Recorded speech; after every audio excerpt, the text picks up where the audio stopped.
your greatest casualty is being forgotten. We all have that one person in our lives. Maybe they remember you, maybe you remember them, but it's the one person that you never want to forget.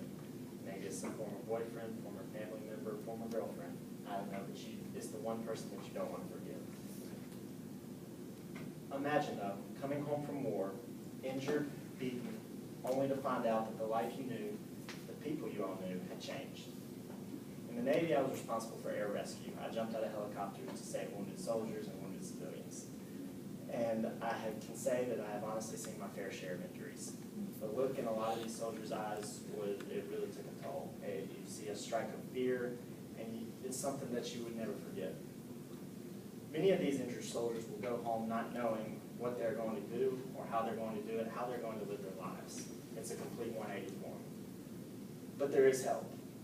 Soldiers who incurred an injury, whether it be physical or mental, after September 11, 2001, are eligible to participate in the Wounded Warrior Project.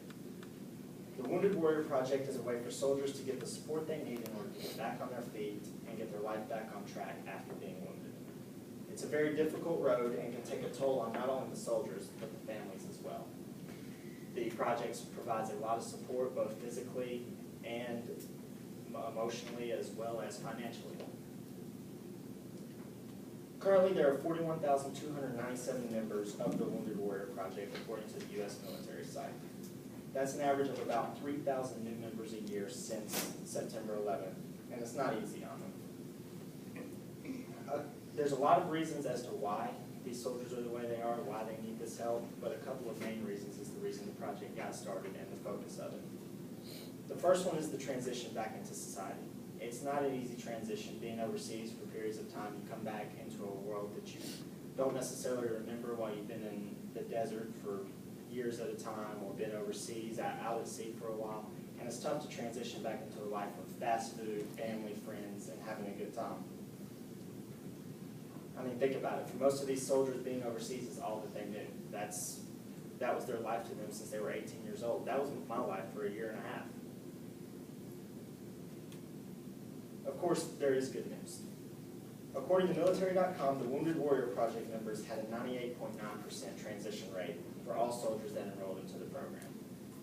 That means out of the 3,000 that enrolled, roughly 2,900 and some change all made a successful transition back into society.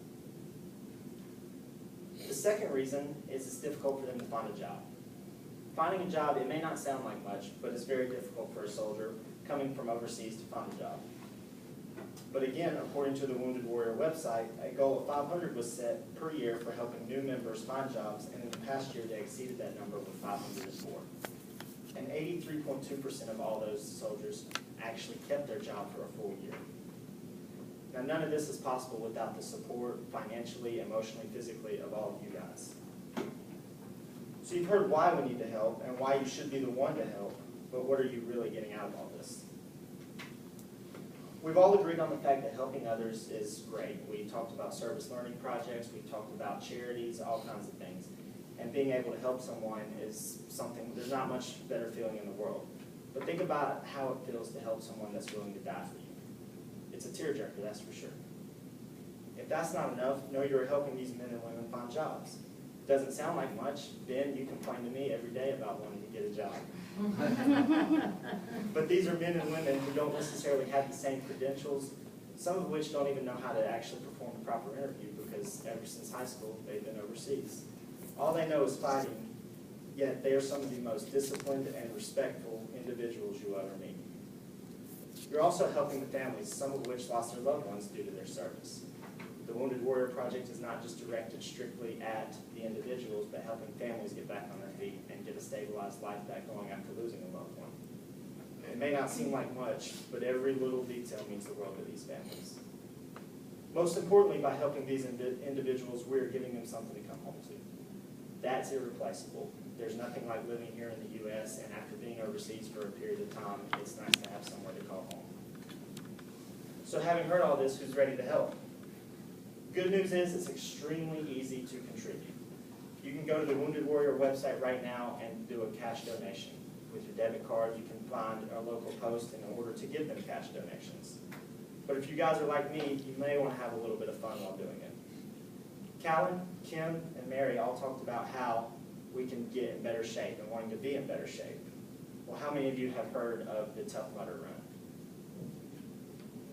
Wow, that's a lot less than I expected. If you haven't, it's a very difficult obstacle course and run. It's anywhere from 10 to 12 miles, but there's also tough obstacles, mud runs, climbing obstacles. There's a lot of cool stuff involved in it. And all proceeds are donated to the Wounded Warrior Project. I have personally run the race 3 times, and I try to run it every time when it comes here nearby, whether it's Atlanta, as far south as Savannah, and I've also run it in Valdosta. So why not get a little physical reward along with donating to a charity? Sounds like a great idea. Even Wounded Warriors themselves participate in every event. There are tons of other ways to contribute as well. Andy, I know you love your social media. You can actually donate a Facebook post or a tweet to these soldiers, and it counts as a donation to them. All of this is on the website, making it completely easy to contribute. Most importantly, ask me about it. I've participated with it for 3 years now, and I'm more than happy to give you any information you want and tell you how you can help out. If you want to go run a Tough Mudder race, I'll be more than happy to run it with you. The Wounded Warrior Project is an amazing project to support. You aren't helping just anyone, you're helping soldiers in need and their families. Soldiers who are willing to die for you and the freedoms of this country. You're helping them find jobs and build their transition back into the civilian lifestyle. It may not seem like much, but just one person, any of you, can make a difference in their lives. The greatest casualty is being forgotten, but with your help, these wounded warriors are never forgotten about.